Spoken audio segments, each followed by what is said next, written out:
Hello student, welcome to our channel Rohit star Freddy. तो आज हम बात करेंगे आपके लिए आवर्धन क्षमता। लेंस और दर्पण की जो आवर्धन क्षमता होती है उसकी परिभाषा बताएंगे और सूत्र बताएंगे और इसके रिजल्टेड भी बताएंगे कि कैसा परिणाम होता है, क्या क्या होता है इसके साथ, ये सारा कुछ हम बताएंगे। इसको फार्मूला क्या होता है ये भी हम इस वीडियो में बताने वाले हैं।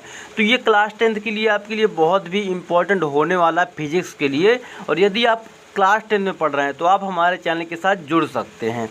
तो चलिए देखिए परिभाषा क्या होती है ये आवर्धन क्षमता की, कि गोली दर्पण द्वारा उत्पन्न आवर्धन वह आपेक्षिक विस्तार है। मतलब गोली दर्पण द्वारा उत्पन्न आवर्धन वह आपेक्षिक विस्तार है जिससे ज्ञात किया जा सकता है कि कोई प्रतिबिंब की अपेक्षा कितना गुना आवर्धित हुआ है। प्रतिबिंब की अपेक्षा कितना गुना आवर्धित हुआ है, इससे प्रतिबिंब की ऊंचाई एच डैश और इतने के रूप में अनुरूप में दिखाया जाता है। मतलब एच डैश, इससे प्रतिबिंब की ऊंचाई जो है एच डैश है तथा बिंब की ऊंचाई एच के अनुपात के रूप में दिखाया जाता है। देखिए अनुपात का मतलब ये होता है कोई चीज़ जैसे 2/3 लिखा हुआ है तो इसका अनुपात जो होगा 2:3 होगा। तो इसी प्रकार अगर मतलब एच डैश है और एच इन दोनों को बटे में रख देंगे तो इसका मतलब इसी का अनुपात हो जाएगा। इसके रूप में व्यक्त किया जाता है।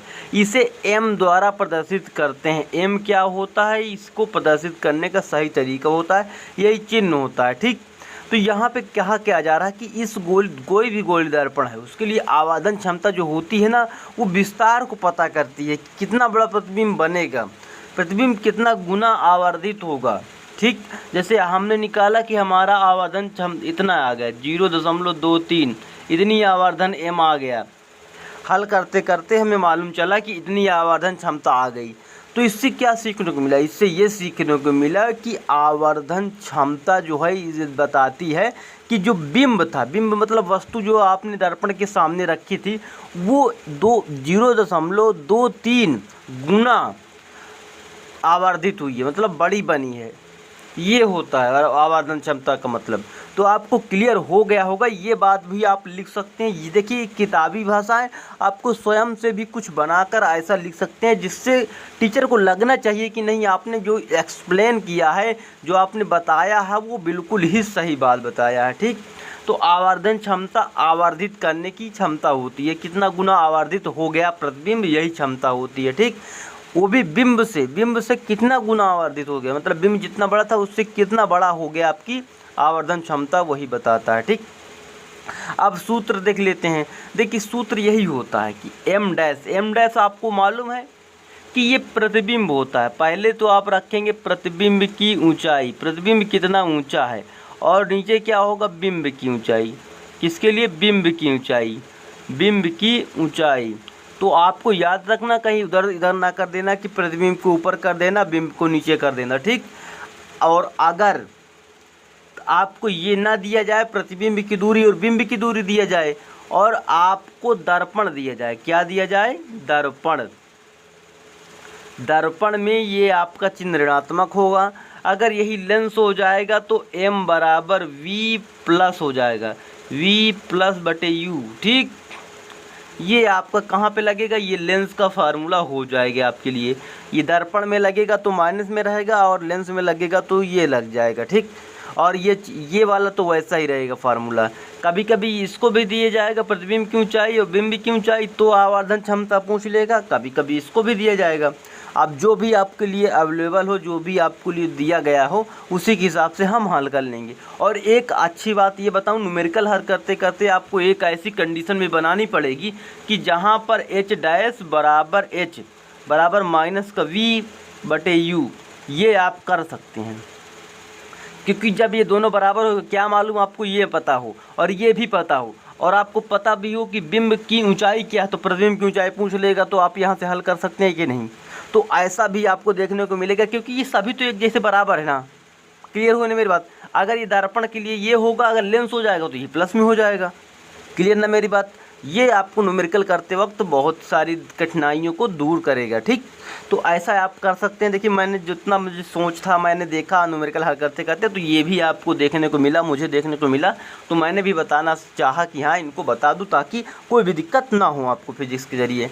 तो आप देखिए परिणाम क्या होगा, परिणाम ये होगा अगर वास्तविक प्रतिबिंब हो, मतलब अगर प्रतिबिंब वास्तविक है तो m का मान ऋणात्मक होगा। बिल्कुल क्लियर बात है। अगर m का मान ऋणात्मक आ गया, माइनस में आ गया, तो आप जान जाइएगा प्रतिबिंब आपका वास्तविक बना। देखिए उल्टा नहीं समझना, क्योंकि माइनस मतलब आभासी समझने लगो तो ये दिक्कत हो जाएगी। ठीक, तो आपको इसको ऐसा समझना है कि m जब भी ऋणात्मक होगा तभी वास्तविक होगा। ठीक, और आभासी प्रतिबिंब तब होगा जब m धनात्मक हो जाएगा।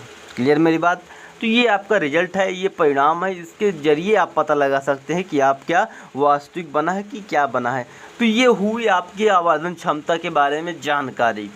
तो आवर्धन क्षमता का एक फार्मूला भी मैं बता देता हूं, तो आपको बिल्कुल इस तरह लिख देता हूं कि अगर लेंस होगा तो आपको इस प्रकार रखना है, H'/H।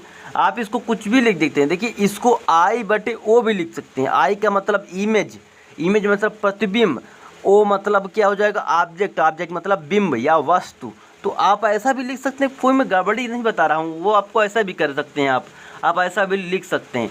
ये इतना फार्मूला किसके लिए? लेंस के लिए, वाह दर्पण के लिए, क्योंकि दर्पण में ये यहाँ पे माइनस लगा रहेगा, जबकि यही लेंस के लिए लिखा जाएगा। तो आप इसको ऐसा भी लिख सकते हैं, जो भी आपको अवेलेबल होगा इसको प्लस बना देंगे और बटे H'/H। ठीक, तो ये आपका लेंस के लिए हो जाएगा। अब जैसी भी सुविधाएं आपके पास अवेलेबल होगी उसी हिसाब से आपको सूत्र लगा देना है।